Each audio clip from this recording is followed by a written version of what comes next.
नमस्कार विद्यार्थियों, मैं कमलेश गुप्ता आपका स्वागत करती हूं राजस्थान सरकार और वेदांता की CSR इनिशिएटिव ई कक्षा में, जिसके टेक्निकल पार्टनर है मिशन ज्ञान।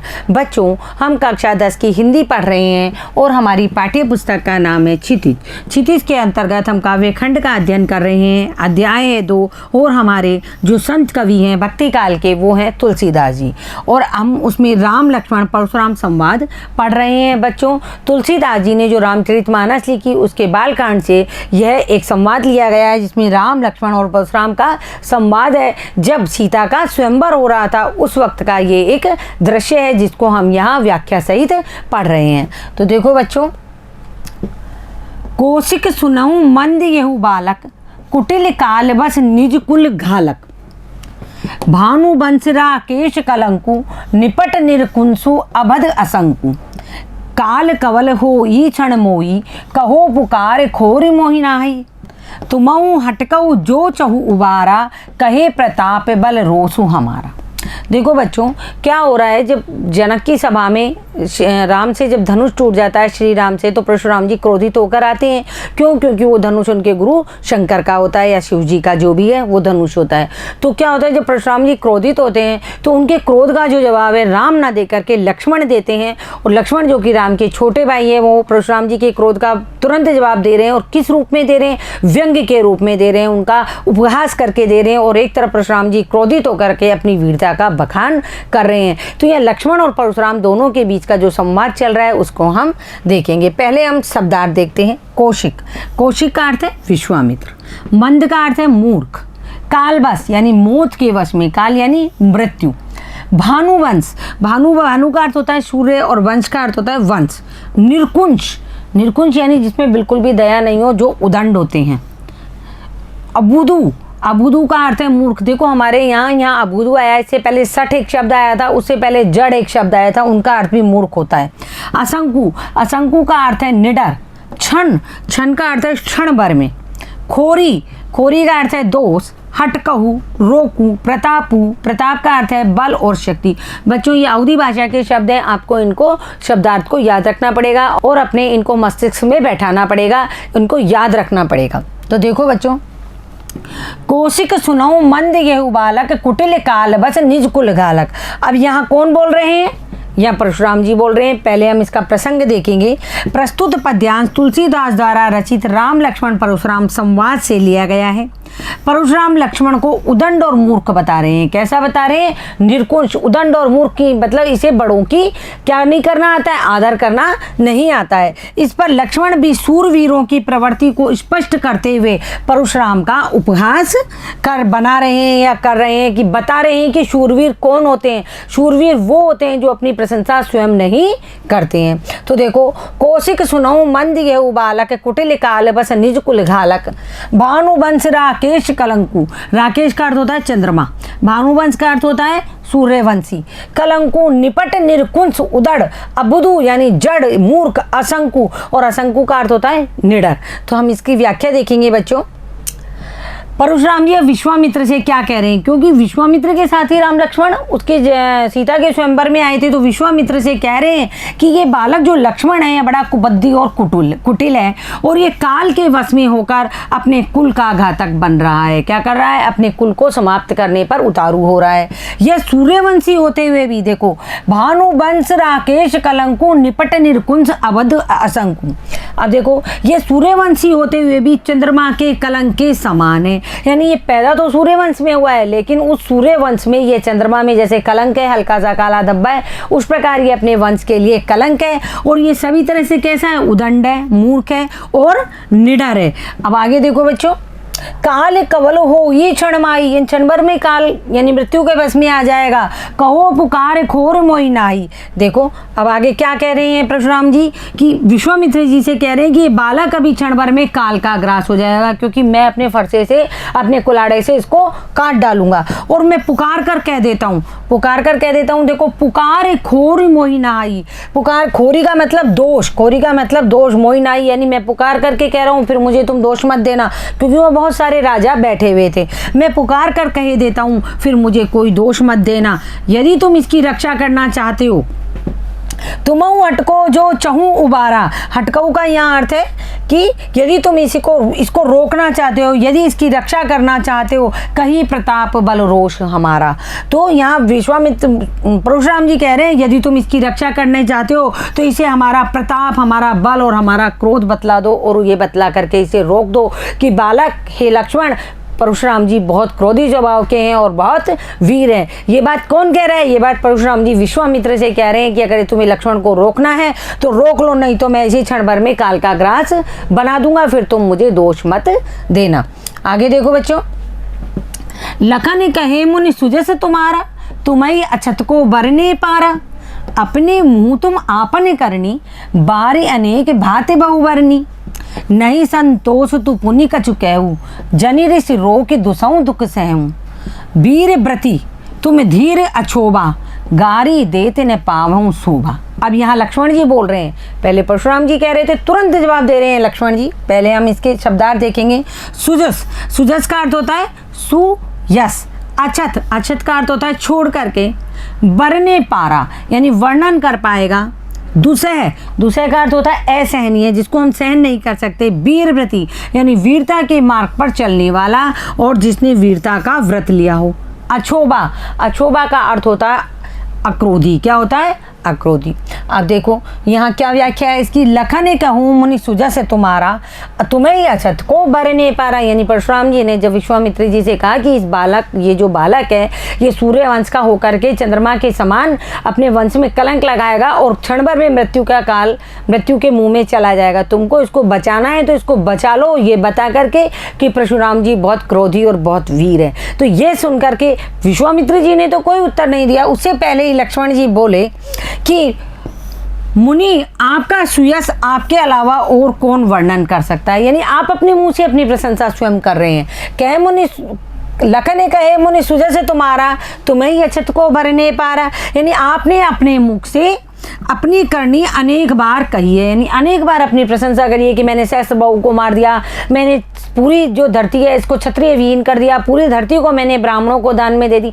किसी दूसरे ने तो कहा ही नहीं। आप बार बार अपने मुख से अपनी प्रशंसा किए जा रहे हैं। अपने मुंह तुम आपने करनी, बार अनेक भांति बहुबरनी। यानी अब लक्ष्मण जी क्या कह रहे हैं कि यही अपने मुंह, तुमने अपने मुंह से अनेकों बार अपनी प्रशंसा कर ली है और यदि इतने पर भी आपको यदि संतोष नहीं हुआ है, नहीं संतोष तो पुण्य कछु कहूँ, यदि इतने पर भी आपको संतोष नहीं हुआ है तो क्या है, जान ऋषि रो के दुसऊँ दुख सहूँ, तो फिर कुछ और भी कह डालिए। मतलब आपने अपनी प्रशंसा तो पूरी कर ली है, यदि आपको कुछ और बाकी रह गया है तो उसको भी कह डालिए और आप अपने क्रोध को रोक लीजिए और उस असह्य दुख को सहन कीजिए। कौन सा असह्य दुख है? यानी वो वाला दुख जो आप कह नहीं पाए हो। कौन सा दुख? अपनी वीरता का पूरा बखान यदि आप नहीं कर पाए हो तो लक्ष्मण जी कह रहे हैं आपने अपने मुख से कर तो लिया, यदि कुछ रह गया है तो उसका भी बखान तुम यहीं कर लो। अपने मन में इस चीज़ का दुख मत रखो कि मैं अपनी वीरता की ये बातें नहीं बता पाया हूँ। आगे देखो, वीर प्रति तुम धीर अछोबा, गारी देते न पायो शोभा। अब आगे लक्ष्मण जी क्या कह रहे हैं कि आप वीरता का व्रत धारण करने वाले, धैर्यवान और क्षोभ रहित हैं। यानी यहाँ उनकी प्रशंसा भी कर रहे हैं परशुराम जी की। क्या कह रहे हैं कि आप वीरता का व्रत धारण करने वाले हो, धैर्यवान हो और क्षोभ रहित हो, यानी गुस्से से रहित हो। यानी प्रशंसा में उपहास आ रहा है, क्या आ रहा है? व्यंग आ रहा है प्रशंसा में, और आप गाली देते हुए शोभा नहीं पाते हो। समझ में आई आप लोगों को ये बात? यानी कि इन चार पंक्तियों में लक्ष्मण ये कहना चाहते हैं कि आपने अपनी वीरता का सारा बखान अपने मुख से कर लिया है, यदि कुछ बाकी रह गया है तो उसको भी कर लीजिए, अपने मन में मत रखिए। आप क्या हैं? आप धैर्यवान हैं और गुस्से से रहित हैं, क्षोभ से रहित हैं और आप बहुत वीरता को धारण करने वाले हैं। यानी यहाँ ये जो पंक्तियाँ, ये लाइनें कही गई है, इन शब्दों में लक्ष्मण जी के द्वारा परशुराम जी का उपहास किया गया है, क्योंकि परशुराम जी तो क्षोभ रहित हो ही नहीं सकते, तो बहुत गुस्से वाले थे। साथ ही वो ये भी कह रहे हैं कि आप गाली देते हुए या गारी देते हुए शोभा नहीं पाते हो। आगे देखो बच्चों, सूर समर करणी करई, कहीं न जनावई आप, विद्यमान रण पाए रिपु, कायर कथई प्रताप। ये दोहा है बच्चों। करणी का अर्थ है काम, जनावही का अर्थ है परिचित करना, यानी किसी को जान पहचान कराना, विद्यमान यानी सामने, और प्रकट, कथई का अर्थ है कहते हैं। तो देखो, सूर समर करणी करई कहीं न जनावई आप। जो सूर होते हैं, जो शूरवीर लोग होते हैं, जो वीरता पूर्वक लड़ते हैं, वो युद्ध भूमि में शूरवीरता का कार्य करते हैं। क्या करते हैं? वो कार्य करते हैं। कथनी और करनी में बहुत अंतर होता है, कहने में और करने में बहुत अंतर होता है। उसी प्रकार लक्ष्मण जी यहाँ परशुराम जी से कह रहे हैं कि सूरवीर तो युद्ध में शूरवीरता का कार्य करते हैं, और आप अपने मुंह से अपनी प्रशंसा और अपने मुंह से वो अपनी प्रशंसा नहीं करते हैं अपने आप से, जिस प्रकार आप कर रहे हैं। विद्यमान रण पाय रिपु कायर कथई प्रताप। शत्रु को युद्ध में उपस्थित पाकर कायर ही व्यर्थ में अपने प्रताप की अर्थात अपने यश की कीर्ति की डींगे हाका करते हैं। यहाँ लक्ष्मण जी क्या कहना चाह रहे हैं कि जो शूरवीर लोग होते हैं, जो शक्तिशाली लोग होते हैं, वो जब समर में यानी युद्ध में जाते हैं तो रण में युद्ध करते हैं, ना कि अपनी जो वीरता है उसका बखान करते हैं। लेकिन आप क्या कर रहे हो? आप तो युद्ध में शत्रु को पाकर, यानी मैं आपका शत्रु हूँ और मुझे पाकर कायर की तरह व्यर्थ में ही अपनी डींगे हाँक रहे हो। अगर आपको करना है तो आप युद्ध करो। ये भाव है लक्ष्मण के। क्या है? ये भाव है। लक्ष्मण इस तरीके के शब्द नहीं कह रहे हैं, लेकिन व्यंग के रूप में अपने वो भाव प्रकट कर रहे हैं कि आप कोई वीर नहीं हो, आप केवल व्यर्थ की डींगे हाँक रहे हो। आगे देखो बच्चों, इनकी इन पंक्तियों की विशेषता देखो। लक्ष्मण द्वारा शूरवीर को धैर्यवान व विनम्र बतलाया गया है। शूरवीर कौन होते हैं? जो विनम्र होते हैं, जो धैर्यवान होते हैं, जो क्या करते हैं? युद्ध में अपनी वीरता दिखाते हैं, अपनी डींगे नहीं हाँका करते हैं, और वो युद्ध में वीरता दिखाते हैं, आत्म प्रशंसा नहीं करते हैं, जैसे गुणों का बखान इसमें किया गया है। शांत प्रसाद व ओज रस से परिपूर्ण है। शांत, कहीं कहीं लक्ष्मण जी थोड़े शांत हो जाते हैं, जहाँ परशुराम जी को धैर्यवान बता रहे हैं, क्षोभ रहित बता रहे हैं। प्रसाद गुण भी इसमें है, और ओज रस है, यानी जो वीरता का रस है वो इसमें प्रकट हुआ है। पूर्ण रूप से अवधि भाषा का प्रयोग हुआ है। व्यंजनापूर्ण उक्तियों से युक्त पद्यांश की भाषा शैली है। कैसी भाषा शैली है पद्यांश की? व्यंजनापूर्ण उक्तियाँ, यानी इनमें सब में व्यंजना आई है। आगे देखो बच्चों, तुमहु तो कालू हाँक जनुलावा, बार बार मोई लागी बुलावा। सुनत लखन के बचन कठोरा, परसु सुधार धरऊं कर घोरा। अभिजनि देऊ दोष मोहि लोगू, कटवादी बालक बद जोगू। बाल बिलोक बहुत में बाचा, अब ये उमर निहार बा सांचा। मतलब जब लक्ष्मण जी कुछ उपहास पूर्वक बातें जब परशुराम जी से कह रहे हैं कि आप तो अपनी वीरता का बखान कर रहे हो, या इस तरीके की बातें कर रहे हैं कि परशुराम जी का क्रोध और बढ़ रहा है, तो उसको देख करके परशुराम जी क्या कर रहे हैं? विश्वामित्र से कह रहे हैं, बाकी सब उपस्थित राजाओं से कह रहे हैं कि ये बालक तो अब मरने के लायक हो गया है, अब तुम मुझे दोष मत देना। और साथ ही विश्वामित्र जी से कह रहे हैं कि तुम इस बालक को समझाओ। पहले हम शब्दार्थ देखते हैं, फिर प्रसंग देखेंगे। देखो बच्चों, कालू का अर्थ होता है मृत्यु, मोहि लागी मेरे लिए, सुधारी संवार कर हाथ, घोरा भयंकर, बद जोगू यानी वध करने के योग्य, और मरनिहार मरने के योग्य। बद जोगू का अर्थ होता है मतलब मारने के योग्य, और मरनिहार का अर्थ होता है मरने के योग्य। सांचा, सांचा का अर्थ है वास्तव में। तो हम इसका प्रसंग देखेंगे। प्रस्तुत पद्यांश तुलसीदास द्वारा रचित राम लक्ष्मण परशुराम संवाद से लिया गया है। लक्ष्मण द्वारा कठोर वचनों के प्रयोग पर परशुराम विश्वामित्र को उन्हें समझाने के लिए कहते हैं। इसका प्रसंग यहाँ उपस्थित है कि क्योंकि विश्वामित्र के साथ राम लक्ष्मण आए थे, इसलिए परशुराम जी पहले विश्वामित्र को कहते हैं कि इस लक्ष्मण को समझाओ। उसका यहाँ प्रसंग उपस्थित है। देखो बच्चों, अब हम इन पंक्तियों की व्याख्या देखेंगे। तुम्हें तो कालू हाँक जन लावा, बार बार मोहि लागी बुलावा। देखो यहाँ लक्ष्मण जी क्या कह रहे हैं? लक्ष्मण जी परशुराम जी से कहने लगे कि आप तो मानो मृत्यु को हाँक लगा लगा कर अर्थात आवाज दे देकर मेरे लिए बुला रहे हो। क्या कह रहे हैं लक्ष्मण जी? कि भाई जैसे परशुराम जी कह रहे हैं, लक्ष्मण जी कह रहे हैं तुम तो काल हाँक जन लावा, तुम तो बार बार मृत्यु को हाँक लगा रहे हो, आवाज लगा लगा कर मेरे लिए बुला रहे हो। बार बार मोहि लगी बुलावा, और बार बार उस मृत्यु को मेरे लिए बुला रहे हो। सुनते लखन के बचन कठोरा, लखन के ये बचन कठोर वचन सुन के परसु सुधार धरऊं कर घोरा। और परशुराम जी ने क्या किया? अपना फरसा अच्छे से हाथ में पकड़ लिया। लक्ष्मण की कठोर बातें सुनकर परशुराम ने अपने फरसे को संभाल करके हाथ में ले लिया और क्या कहने लगे? अभिजनी देऊ दोष मोहि लोगू कटबाधी बालक बद जोगू। यानी अब तुम लोग क्या करना, अब आप लोग मुझे इस बालक के वध के लिए दोष मत देना, क्योंकि ये बालक कटु वचन कहने के कारण वध करने के योग्य है। ये इतना कटु बोल रहा है कि मैं अब इसे मार डालूंगा। अब आगे देखो, बाल बिलोक बहुत में बाचा, अभी ये हूँ मर निहार बा साचा। अब परशुराम जी क्या कह रहे हैं, मैं तो इसे बालक समझ करके अब तक बहुत बचाता रहा, मतलब मैं सोचता रहा बच्चा है कोई बात नहीं बोलने दो, पर ये तो क्या कर रहा है, अब तो इसने असहनीय शब्द कह दिए, अब मैं इसको नहीं छोड़ सकता। परंतु अब ये वास्तव में ही मारने के योग्य हो चुका है, अब मैं इसका वध करूँगा, तो आप यहाँ उपस्थित राजा लोग मुझे इसके लिए दोष नहीं दोगे। आगे देखो बच्चों, कोश के कहा क्षमय अपराधु, बाल दोष गुण गनई न साधु, खर कुठार में अकुरन कोई, आगे अपराधी गुरु दोई, उतर देत छोड़ो बिनु मारे, केवल कोशिक शील तुम्हारे, नैते यही को काट कुठार कठोरे, गुरई उऋण होतऊ श्रम थोरे। शब्दार्थ देखेंगे बच्चों हम यहाँ। क्षमई, क्षमई का अर्थ है क्षमा कर दो। अकुरन, अकुरन का अर्थ है करनाहीन या निर्दयी। कोही, कोही का अर्थ होता है क्रोधी। रिस का अर्थ भी क्रोध होता है, रिसाई का अर्थ भी क्रोधी होता है, और अकोई का अर्थ भी, कोही का अर्थ भी क्रोधी है। गुरुद्रोही यानी गुरु का अपमान करने वाला। सील, सील का अर्थ है व्यवहार, सील का अर्थ होता है व्यवहार।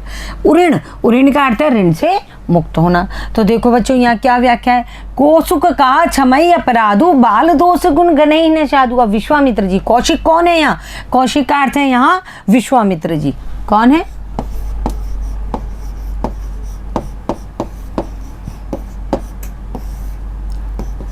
कौशिक का अर्थ है विश्वामित्र। तो विश्वामित्र जी ने क्या किया, परशुराम से कहा, हे परशुराम आप तो साधु हैं, क्या है, कोशिक का क्षमई अपराधु, बाल दोष गुण गनई न साधु। आप तो साधु हैं, और साधुजन क्या करते हैं, बालकों के गुण दोष पर अधिक ध्यान नहीं देते हैं। जो साधु जो लोग होते हैं, जो मुनिजन लोग होते हैं, वो तो सज्जन होते हैं स्वभाव से, उदंड बालकों पर क्या ध्यान देना। इसलिए क्या कीजिए, आप इसे क्षमई अपराधु, आप इसका अपराध को क्षमा कर दीजिए।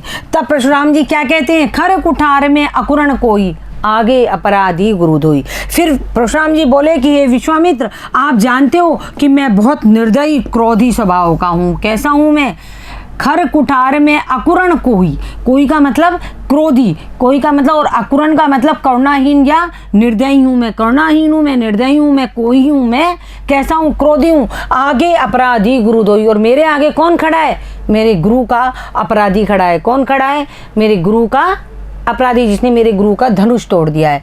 इधर देखो बच्चों, उतर देत छोड़ो बिनु मारे, केवल कौशिक शील तुम्हारे, नैते यही काट कठारे कठोरे, गुरु उरैन होतऊ श्रम थोरे। अब आगे देखो कि मेरे गुरु का अपमान करने वाला अपराधी भी खड़ा है, और वह बार बार क्या कर रहा है, जवाब पर जवाब दिए जा रहा है। इतना होने पर भी मैं उसे बिना मारे छोड़ रहा हूँ। उसका कारण क्या है, उसका कारण देखो, उतर देत छोड़ऊं बिन मारे, केवल कौशिक शील तुम्हारे, केवल तुम कौशिक विश्वामित्र तुम्हारे शील स्वभाव की वजह से ही मैं इसको छोड़ रहा हूँ। नैते यही काट कुठारे कठोरे, गुरई उरण होते हूँ क्षमे तोरे। नहीं तो ये मेरा कठोर कुठारा क्या करता, अभी देखो। यानी कि परशुराम जी ये कह रहे हैं विश्वामित्र जी से कि मैं तुम्हारे शील स्वभाव के कारण इस बालक को छोड़ रहा हूँ, वरना ये क्या है, ये मेरे गुरु का अपराधी है, और मेरे गुरु का अपमान करने वाला अपराधी भी खड़ा है, और बार बार वो क्या कर रहा है, जवाब पर जवाब दिए जा रहा है। और इतना होने पर भी यदि मैं इसे बिना मारे छोड़ रहा हूँ, तो उसका कारण केवल आप हो। विश्वामित्र जी से कह रहे हैं उसका कारण केवल आप हो, आपके प्रेम और स्वभाव के कारण मैं इसे छोड़ रहा हूँ, नहीं तो अब तक मैं इसे अपने कठोर कुल्हाड़े से या कुल्हाड़ी से काट कर थोड़े ही श्रम से गुरु के ऋण से उऋण हो जाता, या गुरु के ऋण से मैं मुक्त हो गया होता। यहाँ देखो बच्चों, ना तो यही काट कुठार कठोरे, नहीं तो ये जो मेरा जो कठोर कुठारा है, गुरुण उरण होते हूँ श्रम थोड़े, बहुत थोड़े श्रम में ही ये मैं अपने गुरु के ऋण से उऋण हो जाता, यानी गुरु के ऋण से मुक्त हो जाता, और इस बालक का सिर काट डालता। आगे देखो, गादी सनु के हृदय हंसी, मुनऊ हरी अरे सूझ, एमे खांड न ऊख में अजऊ न बूझ अबूझ। ये दुआएं वो चौपाई थी। गाधी सुन यहाँ कौन है? गाधी ऋषि के जो पुत्र थे विश्वामित्र, उन्हें यहाँ गाधी सुनु कहा गया है। एमे का अर्थ है लोहे का बना हुआ, यानी लोहे का बना हुआ जो कुल्हाड़ा होता है वो, या तलवार। ऊख में यानी गन्ने से बना हुआ, गन्ने के रस से जो बनता है। अजऊ का अर्थ है अब भी, अबूझ यानी अज्ञानी। तो ये सब देख करके, अब सुन करके परशुराम जी क्या कह रहे हैं, परशुराम जी की सारी बातें सुन करके विश्वामित्र जी क्या कह रहे हैं। परशुराम की बात सुनकर विश्वामित्र जी अपने मन में हंसे। गाधी सुन के हृदय हंसी, मुनि हरिहर सूझ। और सोचने लगे, देखो मुनि परशुराम को कैसा हरा सूझ रहा है। जैसे सावन में कोई अंधा हो जाता है और सावन चारों तरफ से क्या हो जाता है, हरा भरा रहता है। सावन में प्रकृति हरी भरी रहती है, और सावन में यदि कोई अंधा हो गया तो एक कहावत है कि सावन के अंधे को हर वक्त हरा सूझता है। उसी प्रकार परशुराम जी को क्या सूझ रहा है कि भाई मैं ही वीर हूँ, मैं ही सबको, जैसे मैंने सारे क्षत्रियों को मार दिया, उसी प्रकार वे राम और लक्ष्मण को भी सामान्य क्षत्रिय समझ कर भी करके उन्हें भी मारने का सोच रहे हैं। तो ये सोच करके विश्वामित्र मन में हंसे और सोचने लगे, देखो मुनि परशुराम को कैसा हरा सूझ रहा है। अर्थात एमे खांड ने ऊख में अजऊ न बूझ अधूत, अर्थात वे सभी क्षत्रियों को हराने के कारण राम लक्ष्मण को भी सामान्य क्षत्रिय ही मान रहे हैं, जबकि राम लक्ष्मण तो बहुत शूरवीर थे और कहते हैं वो ईश्वर के अवतार भी थे, और उन्हें भी आसानी से मार डालने के सपने देख रहे हैं। मानो एमे खांड ने ऊख महू अजऊ न बूझ अबूझ, यानी कि वे इस बात से अभी तक अनभिज्ञ, इस बात को नहीं जानते हैं कि उनके सामने गन्ने से रस से बनी हुई खांड नहीं है, बल्कि लोहे से बना हुआ तेज खांडा यानी तलवार है। वो राम लक्ष्मण को गन्ने से बनी हुई खांड समझ रहे हैं, बालक समझ रहे हैं। वो बालक नहीं है, वो कौन है? वो है लोहे से बने हुआ तेज खांडा यानी तेज तलवार है। अर्थात राम लक्ष्मण कोई सामान्य योद्धा नहीं है, इसलिए मुनिवर अज्ञानियों की तरह अभी इनके प्रभाव को समझ नहीं पा रहे हैं। कौन से मुनिवर? परशुराम जी। इसकी विशेषता देखो बच्चों पंक्तियों की। परशुराम के क्रोध को समझकर विश्वामित्र सोचते हैं कि गन्ने के रस से बनी खांड के समान नहीं है, बल्कि लोहे से बने खांडा यानी तलवार के समान वीर है। कौन है ये दोनों? राम और लक्ष्मण। इस प्रकार श्री राम लक्ष्मण की वीरता का सुंदर उदाहरण यहाँ प्रस्तुत किया गया है। साथ ही अवधी भाषा का प्रयोग किया गया है। लाक्षणिकता से पूर्ण ओजमयी है, यानी पूरा ओज में है। जितनी भी चौपाइयाँ आई है, खांड और खांडा का अर्थ उक्ति वैचित्र्य की प्रस्तुत करता है। खांड यानी मीठी, खांडा यानी तेज धार वाली तलवार। तो दोनों को जब हम साथ लिखते हैं खांड और खांडा, तो उक्ति वैचित्र्य जो है वो यहाँ प्रस्तुत होता हुआ दिखाई देता है। यानी दोनों में कितना, केवल एक मात्रा का अंतर होने से दोनों के जो अर्थ है उसमें बहुत अधिक अंतर आ जाता है। आगे देखो बच्चों, कहूँ लखन मुनि सील तुम्हारा, को नहीं जान विदित संसारा। मात पितई उरण भय नीके, गुरु ऋण रहा सोच बड़ जी के। सो जनु हमेरे माथे काड़ा, दिन चली गए ब्याज बड़बाड़ा। अब आनौ व्यवहार है बोली, तुरंत देऊ में थैली खोली। अब परशुराम जी जब विश्वामित्र जी से कह चुके हैं कि इस बच्चे को मना लो, इसको चुप करा लो, लेकिन जैसे ही वो कह करके चुप हुए, तुरंत लक्ष्मण फिर से चालू हो गए। और अब लक्ष्मण क्या कह रहे हैं वो देखते हैं। सीलू का अर्थ है स्वभाव। विदित का अर्थ है परिचित। उऋण यानी ऋण से मुक्त होना। गुरु ऋण यानी गुरु का ऋण। हमरे ही माथे काड़ा यानी हम पर निकालना, यानी किसी चीज का गुस्सा निकालना या ऋण निकालना, हमारे माथे निकालना। बड़ का अर्थ है बहुत। बाड़ा का अर्थ है बढ़ गया। आनई का अर्थ है लाओ। और व्यवहारिया का अर्थ होता है जो हिसाब किताब करने वाला होता है ना, जिसको हिंदी में मुनीम कहते हैं और अंग्रेजी में अकाउंटेंट कहते हैं। तो देखो ये इसका पद्यांश है, इसकी हम प्रसंग देखते हैं। प्रस्तुत पद्यांश तुलसीदास द्वारा रचित राम लक्ष्मण परशुराम संवाद से लिया गया है। लक्ष्मण की उग्रता से भड़के परशुराम के क्रोध पर राम अपनी शीतल वाणी का प्रयोग करते हैं तथा उनका क्रोध शांत करते हैं। जब लक्ष्मण और परशुराम के मध्य संवाद हो रहा है तो क्या होती है, गहमा गहमी हो जाती है और लक्ष्मण उग्र हो जाते हैं, उधर परशुराम जी भी उग्र हो जाते हैं। उन सबको देख करके जब परशुराम जी लक्ष्मण को मारने के लिए उतारू हो जाते हैं, तब राम अपने शीतल वचनों से परशुराम जी को शांत करते हैं। उसका यहाँ वर्णन किया गया है। कहूँ लखन मुनि सील तुम्हारा, को नहीं जान विदित संसारा। अब लक्ष्मण जी क्या कह रहे हैं वो हम देखते हैं। लक्ष्मण परशुराम से कहने लगे कि हे मुनि, आपके सील स्वभाव के बारे में कौन नहीं जानता। ये क्या है, ये भी व्यंग्य है। क्या है, व्यंग्य। लक्ष्मण जी फिर व्यंग्य कर रहे हैं। ये सारा संसार आपसे परिचित है कि आपने क्या किया है। मात पिते उऋण भय नीके, गुरु ऋण रहा सोच बड़ जी के। यानी कि सारा संसार इस चीज को जानता है कि आपने अपने माता पिता के ऋण से तो अच्छी तरह से आप ऋण हो चुके हो, यानी आपने अपने माता पिता का ऋण तो चुका दिया है। इस बात को सारा संसार जानता है। कहते हैं एक बार उनके पिता ने परशुराम जी से उनकी माता का सिर काट के लाने को कहा, तो वो अपनी माता का सिर काट करके और अपने पिता के पास ले गए। तो इस तरीके की कुछ अंतर कथाएं इसमें, उन अंतर कथाओं के माध्यम से लक्ष्मण जी यहाँ कह रहे हैं कि आपने माता पिता के ऋण से तो आप अच्छी तरह ऋण हो चुके हो, इसलिए अब क्या है, गुरु ऋण रहा सोच बड़ जी के। यानी इसलिए अब आप पर जो गुरु का ऋण ही क्या रहा है, शेष रहा है, और उसे उतारने की चिंता ही आपके मन में हो रही है। अब देखो आगे, सो जनू हमरे माथे काड़ा, दिन चली गए ब्याज बड़ भाड़ा। तो मतलब जो गुरु का ऋण जो आपके ऊपर रह गया है उसे आपको उतारने की चिंता हो रही है। अब आप मुझे मारकर शायद गुरु के ऋण से मुक्त होना चाहते हैं, क्योंकि आपके गुरु का धनुष टूट गया है और आप मुझे मार दोगे तो आप अपने गुरु के ऋण से भी मुक्त हो जाओगे। तो ये आपके लिए ठीक भी है, ये आपके लिए बिल्कुल सही है कि आप मुझे मार डालो, आप अपने गुरु के ऋण से मुक्त हो जाओगे। जिस प्रकार आपने अपनी, ये अंतर कथा में आता है बच्चों, जब रामचरितमानस हम पढ़ रहे होते हैं तो उसके बीच में ब्रैकेट में ये चीज़ आती है कि परशुराम जी ने अपनी माता का सिर काटकर अपने पिता को दे दिया था, जब उनके पिता ने उनकी माता का सिर कटवा करके मंगवाया था। तो दिन भी क्या है, लक्ष्मण जी कहते हैं बहुत हो गए हैं। अब तक तो आप पर गुरु का ऋण का जो ब्याज है वो भी बहुत बढ़ गया होगा। गुरु कौन है, शिव जी है, इसलिए आप मुझे मार करके अपने गुरु के ऋण को चुका दीजिए। अब आने व्यवहारे बोली, तुरंत देव में थैली खोली। अब देखो यहाँ लक्ष्मण जी क्या कह रहे हैं, लक्ष्मण जी कह रहे हैं इसलिए आप किसी हिसाब किताब करने वाले को बुला लीजिए, व्यवहारिया यानी कि हिसाब किताब करने वाला जो होता है उसको बुला लीजिए, ताकि तुरंत अपनी थैली खोलकर मैं आपका ऋण चुका दूंगा। जो गुरु के प्रति आपका ऋण हो गया है उसे मैं चुका दूंगा। आगे देखो बच्चों, सुनी कटु बचन कुठार सुधारा, हाय हाय सब सभा पुकारा। भृगुवर परसु देखा बहु मोही, विप्र विचार बचो नृप दोही। मिले ने कबहु सुबट रन गाड़े, द्विज देवता घरई के बाढ़े। अनुचित कहे सबू लोग पुकारे, रघुपति सैनई लखन नियारे।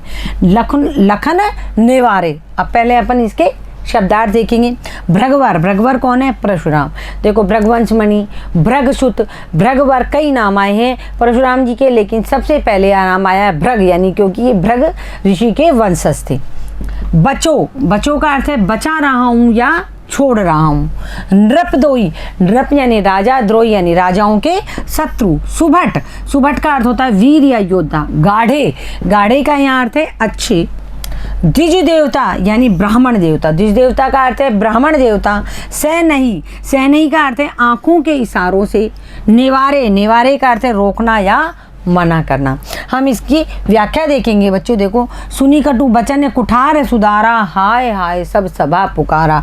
लक्ष्मण के द्वारा कहे गए कटु वचनों को सुनकर, क्या कटु वचन कहे अब लक्ष्मण ने, कि तुम्हारे सिर पर तुम्हारे जो गुरु के ऋण का भार चढ़ गया है उसको मुझे मार करके उतार लो, और ऐसा करो जो हिसाब किताब करने वाले हैं उसको बुला लाओ, ताकि अपनी मैं थैली खोल करके आपके गुरु का ऋण चुका देता हूँ। तो इस प्रकार के कटु वचन सुन करके और परशुराम ने अपना फरसा हाथ में अच्छे से पकड़ लिया। सुनी कटु बचन कुठार सुधारा, अच्छे से फरसे को पकड़ लिया। हाय हाय सब सभा पुकारा, और सारी सभा में हाय हाय की पुकार मच गई। क्या कहा, हाय हाय मच गई कि अब परशुराम जी है जो लक्ष्मण को मार डालेंगे। भृगुवर परस दिखावई मोही, विप्र विचार बचो नृप दोही। लक्ष्मण ने फिर से कहा, भृगुवर परशुराम जी आप मुझे अपना फरसा दिखा रहे हो और मैं आपको ब्राह्मण समझकर बार बार लड़ने से बच रहा हूँ। यानी आप मुझे बार बार डरा रहे हो, बार बार फरसा दिखा रहे हो, और मैं बार बार सोच रहा हूँ आप द्विज हैं, आप विप्र हैं, आप ब्राह्मण हैं, और मैं आपका बार बार आदर सम्मान कर रहा हूँ और आपसे लड़ने से बच रहा हूँ। आगे देखो बच्चों, भृगुवर परस दिखावई मोही, विप्र विचार बचो नृप दोही। मिले ने कबहु सुबट रणगाड़े, द्विज देवता घरई के बाड़े। सुबट रणगाड़े यानी कि रण में युद्ध के लिए, यानी कि युद्ध भूमि में युद्ध के लिए। अब आगे देखो, लक्ष्मण जी कह रहे हैं, हे क्षत्रियों के शत्रु नृपदोही, ऐसा लगता है कि आपका युद्ध भूमि से कभी या पराक्रमी वीरों से कभी पाला नहीं पड़ा है, यानी कभी जो असली क्षत्रिय असली वीर है उनसे आपका पाला नहीं पड़ा, इसलिए हे ब्राह्मण देवता आप अपने घर में ही अपनी वीरता के कारण फले और फूले फिर रहे हो, आप अपनी प्रशंसा स्वयं कर रहे हो, क्योंकि कभी आपने रण क्षेत्र में जाकर के युद्ध नहीं किया है। आगे देखो, अनुचित यानी द्विज देवता घर ही के बाड़े, यानी हे द्विज देवता हे ब्राह्मण देव आप अपने घर में ही फल फूल रहे हो। अनुचित कहे सबू लोग पुकारे, रघुपति सैनी लखन निहारे। मतलब इस तरह बोलने से, लक्ष्मण के इन वचनों को बोलने से सभा में उपस्थित लोग अनुचित है कहने लगे। मतलब अब लक्ष्मण क्या हो गए, कुछ ज़्यादा ही बोलने लग गए हैं, क्योंकि परशुराम जी वीर तो थे ही, पर वो स्वभाव से बहुत क्रोधी थे। पहले तो परशुराम जी ने जब कुठारा साधा यानी अपना फरसे को साध लिया लक्ष्मण जी को मारने के लिए, तो सारी सभा हाय हाय करने लगी। लेकिन परशुराम जी गुस्से में भरे हुए थे और लक्ष्मण जी फिर भी बोलते हुए नहीं रुके, और उन्होंने जब लक्ष्मण जी ने ये कह दिया कि आप वीर नहीं हैं, केवल आप अपने घर में ही अपनी वीरता का बखान कर रहे हैं, तो यह सुनकर के सारी सभा कहने लगी अनुचित है। राम ने भी क्या किया, अपनी आंखों के संकेत से लक्ष्मण को बोलने के लिए मना कर दिया। क्या किया, राम ने अपनी आंखों के संकेत से लक्ष्मण को बोलने के लिए मना कर दिया। अब ये दोहा देखो, लखन उतर आहुति सरिस भ्रगबर कोप कृशान बढ़त देख जल सम वचन बोले रघुकुल बान। यानी जब बात बहुत ज़्यादा बढ़ गई, सारे राजा जितने भी वहाँ बैठे थे सब लक्ष्मण के जो वचनों का अनुचित कहने लगे, तो राम ने क्या किया उसके बारे में देखते हैं। कृशाणु का अर्थ है आग। लखन उतर आहुति सरिस भ्रग पर क्रोप कृषाण, इस प्रकार लक्ष्मण के उत्तर आहुति में घी के समान भड़काने वाले थे। यानी परशुराम जी जो कुछ बोल रहे थे उसका व्यंग में, उपहास में, मजाक में जो लक्ष्मण जी उत्तर दे रहे थे वो उत्तर कैसे थे कि अग्नि में घी डालने के समान थे। तो परशुराम जी का क्रोध कैसा था, आग के समान था, जो लक्ष्मण के वचनों से भड़क उठा। सरिस भ्रगवर कोप कृषाण बढ़त देख जल सम वचन बोले रघुकुल बान। यानी मतलब इस प्रकार के आग को बढ़ता हुआ देखकर, वार्तालाप की जो अग्नि थी जो बढ़ रही थी उसको बढ़ता हुआ देखकर श्री राम जल के समान शीतल वचन बोले। यानी कि अब श्री राम जी ने देख लिया कि भाई लक्ष्मण अब बहुत हो गया, अब आप चुप हो जाओ। और अब श्री राम जी किससे बोले, परशुराम जी से बोले। तो इनकी विशेषता क्या है बच्चों इन पंक्तियों की, लक्ष्मण द्वारा व्यंग्योक्ति एवं राम द्वारा शीतल वचन का सुंदर दृश्य उपस्थित हुआ है। राम क्या थे, राम शीलवान थे, धैर्यवान थे। लक्ष्मण क्या थे, लक्ष्मण उग्र स्वभाव के थे। श्री राम का शील स्वभाव एवं लक्ष्मण का उग्र स्वभाव दोनों यहाँ प्रदर्शित होता हुआ दिखाई दे रहा है। ओजपूर्ण भाषा है, कटु वचन है, उपमा उत्प्रेक्षा अलंकारों का प्रयोग हुआ है, उपमा दी गई है कई जगह। अवधी भाषा की प्रस्तुति का यहाँ वर्णन हुआ है। तो देखो बच्चों, आज हमारा ये जो राम लक्ष्मण परशुराम संवाद है ये यहाँ समाप्त हो गया है। हमने इसको शब्दार्थ, प्रसंग और प्रसंग व्याख्या के साथ हमने इसको देखा है। आप इसको पुनः पढ़िए, इनके शब्दार्थ को अपने मस्तिष्क में रखिए, तब आप इसकी व्याख्या कर पाएंगे। धन्यवाद बच्चों।